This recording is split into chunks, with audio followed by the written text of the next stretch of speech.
चलिए रुक करते हैं फटाफट खबरों की ओर। यूपी में कोरोना वैक्सीन के ड्राई रन जारी। प्रदेश में आज से सभी 75 जिलों में एक साथ कोरोना वैक्सीन लगाने का ड्राई रन किया जाएगा।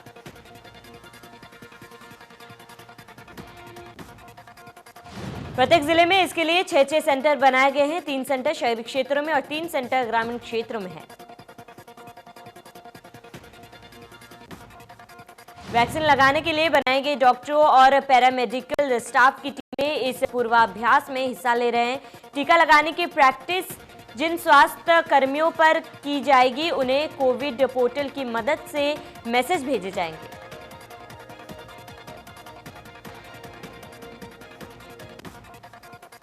सीएम योगी ने आरएलएम अस्पताल पहुंचकर ड्राई रन का जायजा लिया है। बता दें सीएम ने अस्पताल में ड्राई रन का निरीक्षण भी किया।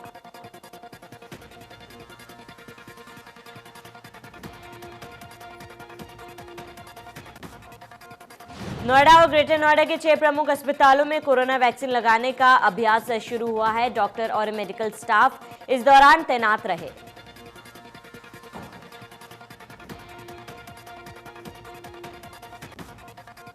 लखनऊ में लोकबंधु अस्पताल में ड्राई रन का रिहर्सल तेज हो चुका है। बड़े स्तर पर डॉक्टरों की तैनाती मौजूद है।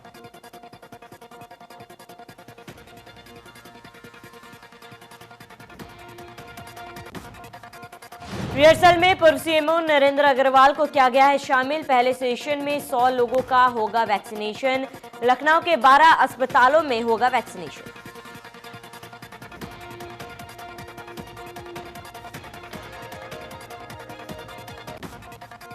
पूर्व मुख्यमंत्री कल्याण सिंह का जन्मदिन है आज। जन्मदिन पर बधाई देने उनके आवास पहुंचे सीएम योगी।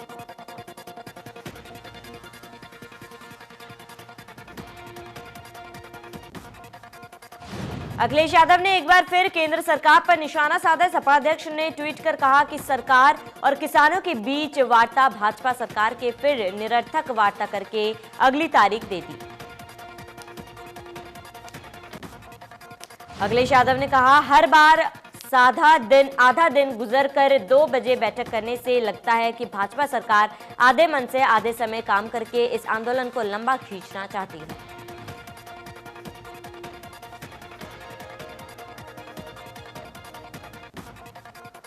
कृषि कानूनों के मसले पर कांग्रेस महासचिव प्रियंका गांधी ने भी सरकार पर हमला बोला है। प्रियंका ने ट्वीट कर कहा कि सरकार एक तरफ तो किसानों को बातचीत के लिए बुलाती है, दूसरी तरफ इस कड़कड़ाती ठंड में उन पर आंसू गैस के गोले बरसा रही है।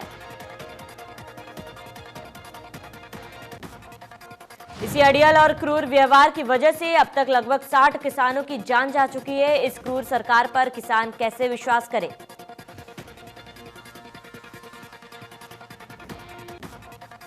जैसे जैसे विधानसभा चुनाव 2022 के नजदीक आ रहा है वैसे वैसे क्षेत्र पार्टियां विधानसभा चुनाव 2022 को लेकर कमर कस चुकी है। ऐसे में एक नई पार्टी यानी भारतीय जनसम्मान पार्टी ने भी उत्तर प्रदेश में दस्तक दे दी है।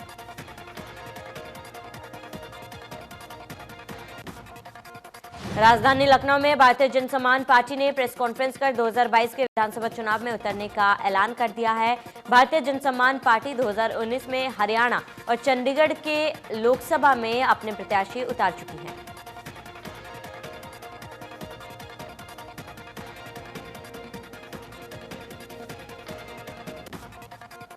प्रयागराज में माघ मेले की तैयारी शुरू हो चुकी है। 14 जनवरी मकर संक्रांति के साथ ही माघ मेले का शुभारंभ किया जाएगा।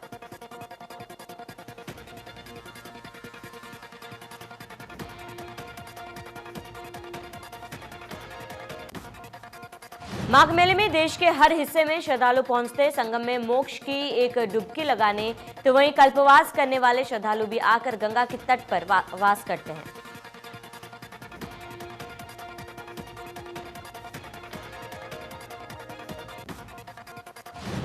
लखनऊ कमिश्नरेट पुलिस में कई पुलिसकर्मियों का तबादला। पश्चिमी जोन में 27 दरोगाओं को मिली तैनाती।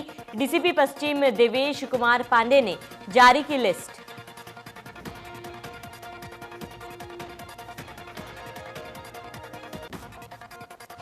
गाजियाबाद के मुरादनगर में शमशान में हुए हादसे का मुख्य आरोपी अजय त्यागी को गिरफ्तार कर लिया गया है। बता दें कि हादसे के बाद से अजय त्यागी फरार था।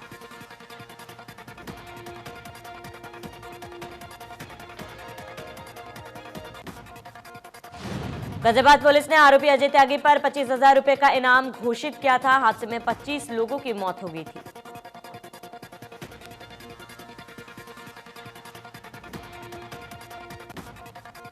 चंदौली में हाईवे के किनारे होटल पर दबंगों का तांडव। शराब पीने से मना करने पर दबंगों का उत्पात। होटल में जमकर की तोड़फोड़।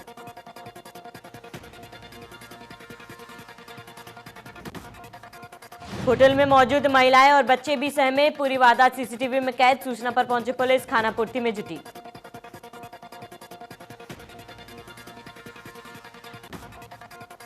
बुलंदशहर में हुक्का भरने को लेकर विवाद में वृद्ध से मारपीट। वृद्ध की अस्पताल लाने के दौरान मौत। हुक्का जलाने को लेकर आसपास में हुआ था हंगामा।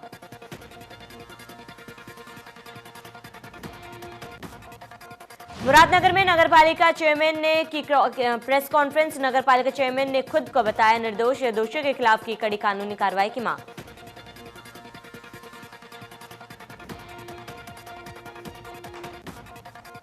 कानपुर में महिला ने बीच सड़क पर युवक की जमकर पिटाई। गाड़ी में टक्कर लगने से गुस्साई महिला ने सड़क पर गिराकर महिला ने युवक को पीटा। राहगीरों ने बीच बचाव कर झगड़े को कराया शांत।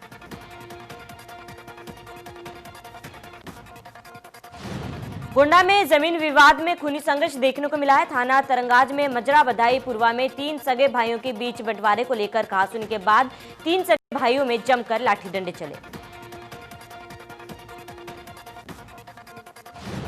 घटना के बाद सूचना पर पहुंची पुलिस ने घायल को अस्पताल में ले आई, जहां अस्पताल लाते समय उनकी मौत हो गई।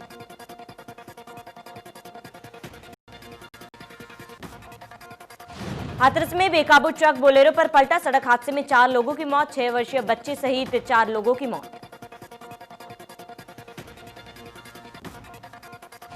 ग्रामीणों और पुलिस ने शवों को निकाला बाहर। घायलों को पहुंचाया गया अस्पताल। सिकंदरा राव के मथुरा बरेली का मामला।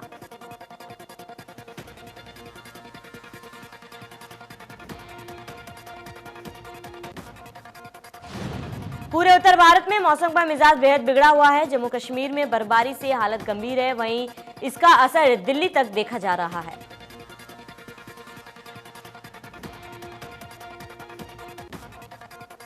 जम्मू कश्मीर में बर्फबारी के बाद जबरदस्त शीतलहर चल रही है। उसका असर पहाड़ी राज्यों में हिमाचल प्रदेश और उत्तराखंड के साथ ही मैदानी राज्यों पंजाब, राजस्थान, हरियाणा, दिल्ली और पश्चिमी उत्तर प्रदेश में देखा जा सकता है।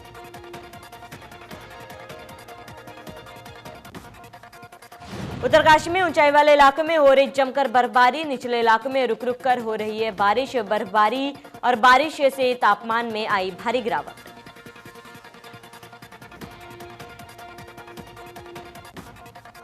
देहरादून में पूर्व कांग्रेस प्रदेश अध्यक्ष किशोर उपाध्याय बीमार। दून अस्पताल में कराए गए भर्ती। कोरोना संक्रमित होने के बाद कराए गए भर्ती। रविवार को उनकी रिपोर्ट आई थी कोरोना पॉजिटिव। सिटी स्कैन में फेफड़ों में मिला हल्का सा संक्रमण। बुखार और हल्की खांसी की भी है शिकायत।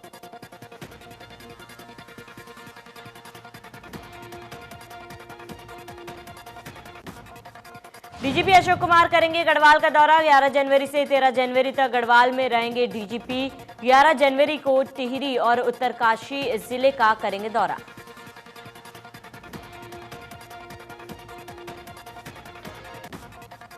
बारह जनवरी को चमोली और रुद्रप्रयाग जिले का दौरा करेंगे। 13 जनवरी को श्रीनगर का दौरा करेंगे डीजीपी। पुलिस कर्मियों से वार्ता और पुलिस कार्यों की करेंगे समीक्षा।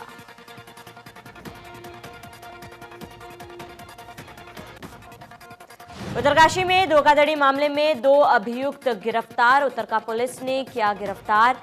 फर्जी प्रमाण पत्र दिखाकर दिया था नौकरी का झांसा।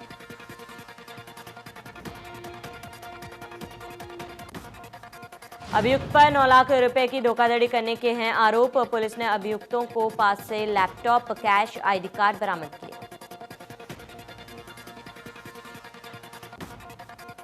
सुप्रीम कोर्ट ने मोदी सरकार के ड्रीम प्रोजेक्ट सेंट्रल विस्टा को हरी झंडी दे दी है। इस प्रोजेक्ट के तहत संसद की नई इमारत का निर्माण हो रहा है। इसके खिलाफ कई याचिकाएं दायर हुई थी।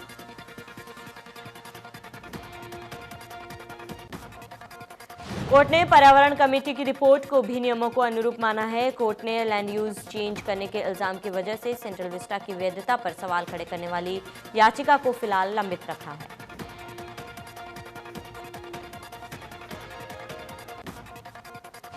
आज प्रधानमंत्री नरेंद्र मोदी ने कोचित मंगलुरु प्राकृतिक गैस पाइपलाइन का उद्घाटन किया है। वीडियो कॉन्फ्रेंसिंग के जरिए प्रधानमंत्री मोदी ने इस कार्यक्रम में हिस्सा लिया और इसके अलावा कार्यक्रम में केरल और कर्नाटक के मुख्यमंत्री और राज्यपाल भी शामिल रहे।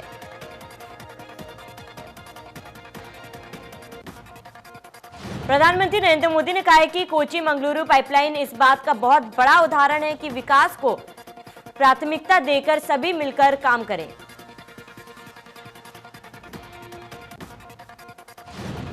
ये पाइपलाइन दोनों राज्यों में लाखों लोगों के लिए ईज ऑफ लिविंग बढ़ाएगी। दूसरा, ये पाइपलाइन दोनों ही राज्यों के गरीब, मध्यम वर्ग और उद्यमियों के खर्च कम करेगी। इसके अलावा तीसरा लाभ यह है कि ये पाइपलाइन शहरों में सिटी गैस डिस्ट्रीब्यूशन सिस्टम का माध्यम बनेगी। चौथा, ये अनेक शहरों में सीएनजी आधारित ट्रांसपोर्ट सिस्टम को विकसित करने का माध्यम बनेगी। पांचवा, मंगलुरु केमिकल और फर्टिलाइजर प्लांट को ऊर्जा देगी, कम खर्च में खाद बनाने में मदद करेगी। छठा, ये पाइपलाइन मंगलुरु रिफाइनरी और पेट्रोकेमिकल को ऊर्जा देगी।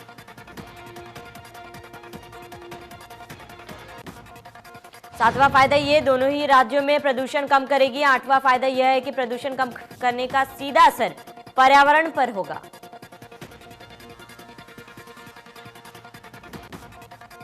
नवा फायदा यह है कि पर्यावरण बेहतर होने से लोगों की सेहत अच्छी होगी। और 10वां, जब प्रदूषण कम होगा, शहरों में गैस आधारित सेवा होगी तो टूरिज्म को भी बढ़ावा मिलेगा।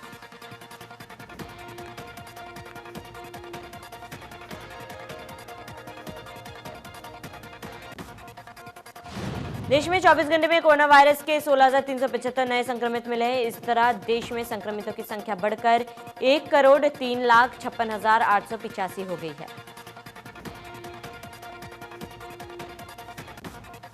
वहीं इस दौरान 201 लोगों ने संक्रमण के चलते अपनी जान गंवाई है। इसके बाद कोरोना मृतकों की संख्या बढ़कर 1,49,850 हो गई है। मंत्रालय के आंकड़ों के अनुसार देश में संक्रमण मुक्त मरीजों की संख्या बढ़कर 99,75,958 हो गई है। पिछले 24 घंटे में 29,051 मरीजों ने वायरस को मात दी। आंकड़ों के अनुसार देश में कोविड-19 के कुल सक्रिय मामलों की संख्या 2,31,036 है, जिनका अस्पताल में इलाज जारी। देश में मरीजों के ठीक होने की दर बढ़कर 96.19% हो गई है।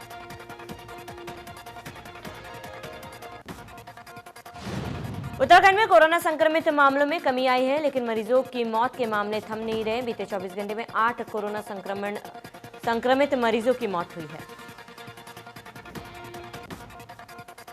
कोरोना में 24 घंटे में 301 नए संक्रमित मिले हैं। कुल संक्रमितों का आंकड़ा 92,000 पार हो गया है। वहीं सक्रिय मरीजों की संख्या 4,000 से कम हो गई है।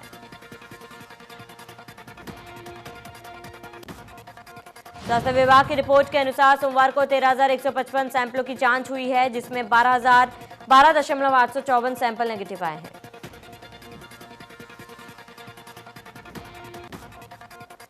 वहीं देहरादून जिले में सबसे अधिक 125 कोरोना मरीज मिले। नैनीताल में 74, हरिद्वार में 23, उधम सिंह नगर में 20, चंपावत में 17, उत्तरकाशी में 9, पौड़ी में 7, पिथौरागढ़ में 7, अल्मोड़ा में 7, रुद्रप्रयाग में 6, चमोली में 4, टिहरी जिले में 2 संक्रमित मिले हैं।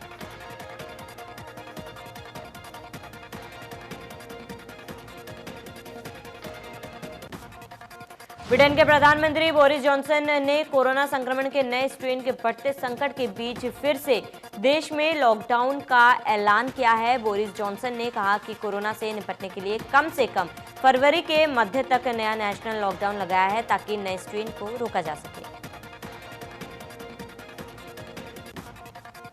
आज सप्ताह के दूसरे कारोबारी दिन कमजोर वैश्विक संकेतों के चलते घरेलू शेयर बाजार की शुरुआत गिरावट पर हुई है।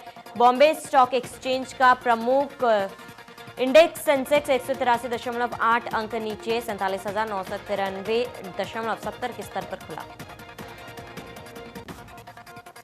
वहीं नेशनल स्टॉक एक्सचेंज का निफ्टी 0.40% नीचे 14,076 के स्तर पर खुला। पिछले सप्ताह बीएसई सेंसेक्स 895.44 अंक यानी 1.90% मजबूत हुआ था।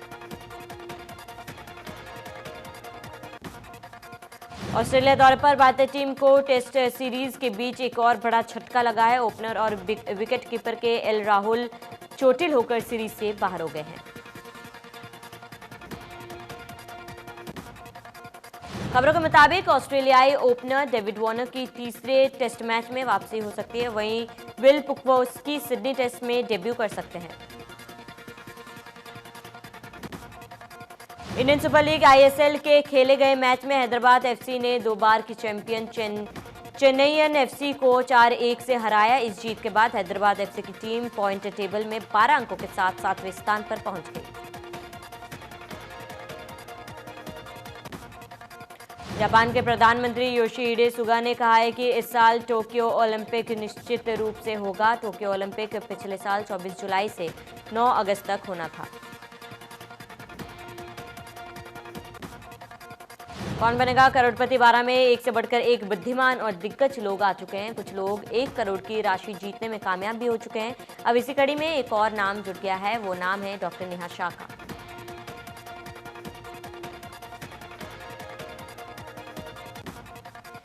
बीएमसी ने एक्टर अरबाज खान और सोहेल खान के खिलाफ बड़ा एक्शन लिया है। कोरोना गाइडलाइन तोड़ने के आरोप में इन दोनों अभिनेताओं और सोहेल खान के बेटे निर्वाण खान के खिलाफ एफआईआर दर्ज। वाणी ने अपने इंटरव्यू में कोरोना काल में शूटिंग पर कहा, तो हम सब की दुनिया वॉर जोन में ही है। वैक्सीन आ जाए तो वॉर कम होगा। शूटिंग के दौरान हम सब बायो बबल में रहते थे। हर चौथे दिन एंटीजन टेस्ट होता था। खबरों के मुताबिक धूम 4 में जॉन अब्राहम और ऋतिक रोशन एक साथ नजर आ सकते हैं। इसके अलावा दीपिका पादुकोण इस फिल्म में लेडी विलन के किरदार में नजर आएंगी। ड्रग्स मामले में टॉलीवुड एक्ट्रेस श्वेता कुमारी को नारकोटिक्स कंट्रोल ब्यूरो एनसीबी ने 5 घंटे की कड़ी पूछताछ के बाद अरेस्ट कर लिया है। खबरों के मुताबिक श्वेता को मुंबई के मीरा रोड के एक होटल में छापे के दौरान हिरासत में लिया गया। डायरेक्टर डॉक्टर चंद्रप्रकाश द्विवेदी ने उन खबरों का खंडन किया जिनमें उनके यशराज फिल्म्स की फिल्म पृथ्वीराज से निकाले जाने का दावा किया जा रहा था। कहा, यह खबर बिल्कुल बेबुनियाद और दुर्भावनापूर्ण है। पृथ्वीराज से निकाले जाने की खबरें बेबुनियाद।